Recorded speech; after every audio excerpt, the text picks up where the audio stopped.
नमस्कार मित्रांनो, तुम्हा सर्वांना माझ्याकडून मकर संक्रांतीच्या खूप खूप शुभेच्छा। तर आज माझ्या पद्धतीने एकदा हे लाडू आपण तिळाचे बनवूनच बघूया। अगदी खायला खुसखुशीत, अगदी वयस्कर माणसं ते छोटी मुलंसुद्धा ओठाने चावतील, ओठाने खातील एवढे खुसखुशीत हे लाडू होतात। अजिबात कडक होत नाहीत, चिवट होत नाहीत, एकदम खुसखुशीत होतात। कधीही खा, कितीही दिवस ठेवा तुम्ही, हे लाडू खूप दिवस टिकतात आणि खायलासुद्धा एकदम टेस्टी आणि खुसखुशीत लागतात।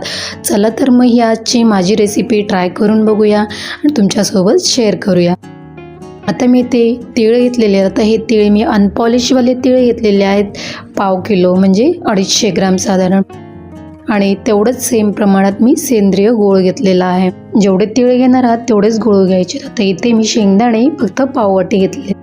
जर तुम्ही शेंगदाणे अजून वाढवले तर तुम्हाला गुळाचं प्रमाण देखील वाढवावं लागेल थोडं, कारण जर गूळ कमी पडला तर आपले लाडू बिघडू शकतात। तर इथे आता मी कढईमध्ये सर्वात पहिले तीळ भाजून घेत आहे। आता गॅस मी मीडियम फ्लेमवरती ठेवलेला आहे। तीळ बघा असे पॉलिश असले की त्यामधून सगळे प्रकारचे आपल्याला प्रोटीन्स मिळतात। बाजारामध्ये जे पॉलिशवाले तीळ असतात त्यामधून सगळे प्रथिने, सगळे जीवनसत्व असतात ते निघालेले असतात। त्यामुळे शक्यतो असे अनपॉलिश तीळच वापरा आणि त्याची चवसुद्धा छान लागते। आता इकडे मी तीळ भाजत असते तोपर्यंत एक साईडला मी शेंगदाणेसुद्धा भाजत ठेवले आहेत, त्याने आपला टाईमसुद्धा वाचेल।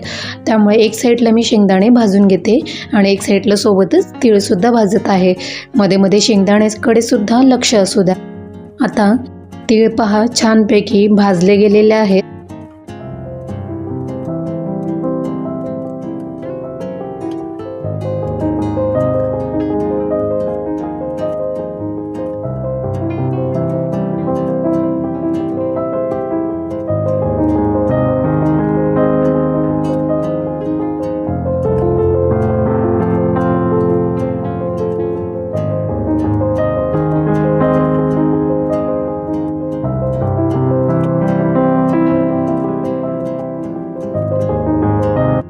आता मी तीळ एका मोठ्या परातीमध्ये काढून ठेवलेले आहेत आणि सोबतच आपले शेंगदाणेसुद्धा पहा छान भाजून झालेले आहेत। त्यांना मी ते आता साल काढून घेतलेले आहेत आणि आता मी खलबत्त्यामध्ये त्यांना थोडेसे मोठे मोठे असे कुटून घेणार आहे।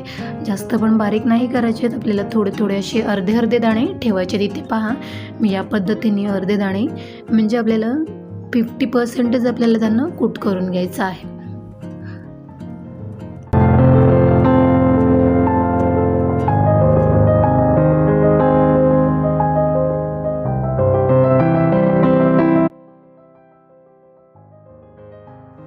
आता मी कढईमध्ये पुन्हा घी टाकलेला आहे 2 चमचे आणि आता आपण आपला गूळ जो आहे तो फ्राय करून घ्यायचा आहे।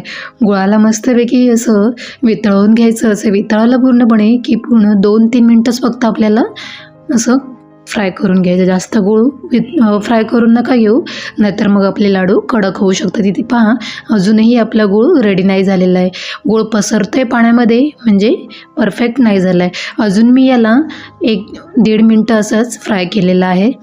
आता पहा आपला जो गोळा तयार होत आहे, याची गोळी तयार झालेली पाहताय तुम्ही, अशी चिवट अशी गोळी तयार झाली पाहिजे जेलीसारखी। आता मी फक्त अर्धा मिनटच याला फ्राय करून घेते। आता शिजलेला आहे परफेक्ट आपला।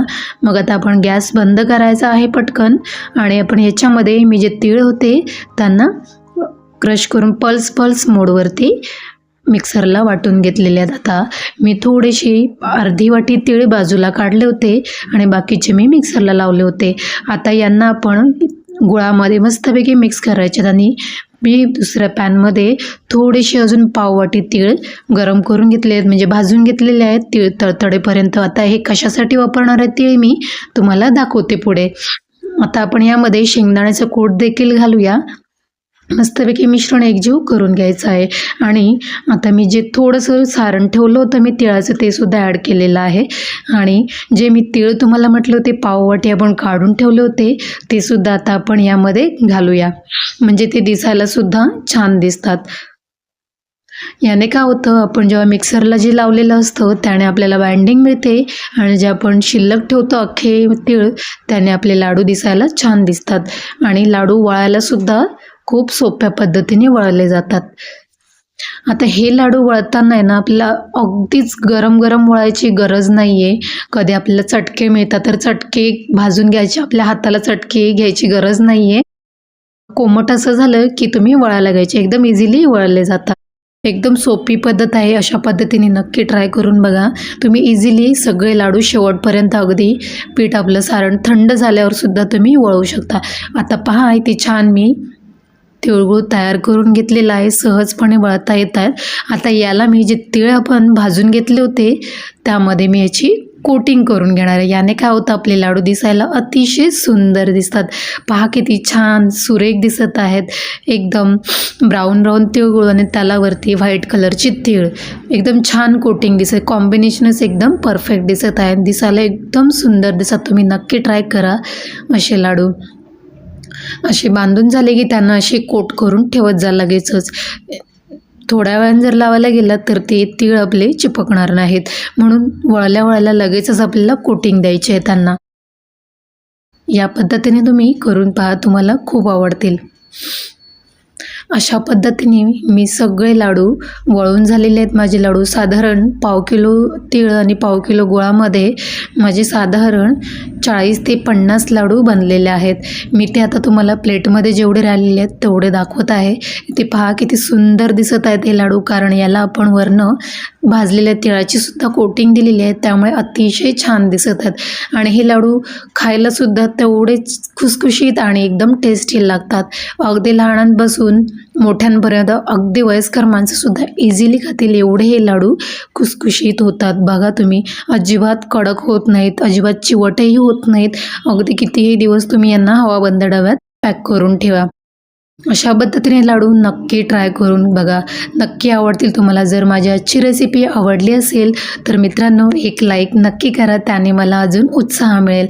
आता भेटूया अशा छान पुढच्या रेसिपीमध्ये. तोपर्यंत लाडू एन्जॉय करा.